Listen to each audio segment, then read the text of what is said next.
untuk terhadap tunjangan jabatan hakim memang sistemnya sedang bermasalah, maka tuntutan kedua kami adalah agar segera dibuka RUU jabatan hakim.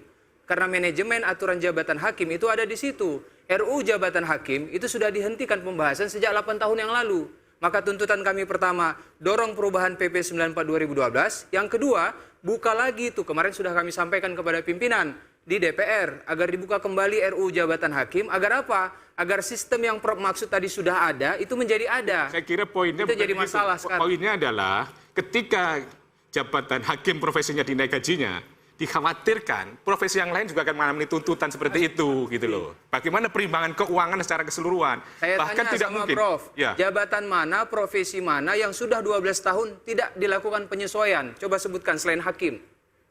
Ya, tentunya kita tidak melihat Jangan sisi waktunya berduga. tadi. Saya khawatir Prof tidak tahu faktanya. Kita jangan bertengkar kan. Jadi kalau dalam seperti ini benar juga ini mereka ini adalah satu sistem ya.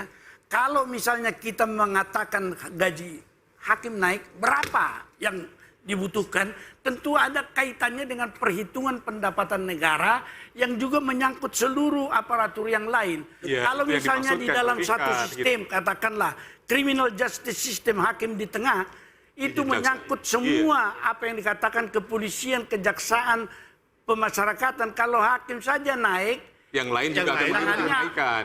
Betul. Oleh karena itu perhitungannya bukan begitu. Saya kira tuntut saja bahwa perlu hakim gajinya naik supaya independensinya bisa terjamin untuk memberikan keadilan. Tetapi tidak kut harus kita minta segini. Karena kalau demikian adanya, semua orang akan menuntut apa yang dibutuhkannya. Bukan juga dibandingkan dengan kemampuan keuangan negara. Tetapi bisa kita katakan kepada negara sekarang, income Indonesia sesungguhnya sangat besar. Tapi bocor kemana itu? Inilah yang harus ditata sebaik-baiknya. Sehingga hakim nanti kalau memutus adanya kebocoran-kebocoran, semua korupsi itu bisa membawa keuangan itu kepada negara untuk bisa didistribusikan sebaik-baiknya. Saya kira apa yang dituntut hakim ini di seluruh dunia begitu. Tetapi ada beberapa hal yang tidak bisa dilepaskan dari sistem. Sistem itu antara lain, hakim juga harus bisa diawasi. Ini menjadi perubahan doktrin dengan undang-undang satu atap, ya kan? Yang tidak bisa dia katanya diawasi. Padahal akuntabilitas hakim itu harus bisa dilihat. Tapi saya setuju naik gaji. Setuju. Saya kira Prabowo sudah merespon dengan baik sekali. Ya, saya kira setuju ya soal kenaikan. Tetapi persoalan tata caranya saja yang dipertanyakan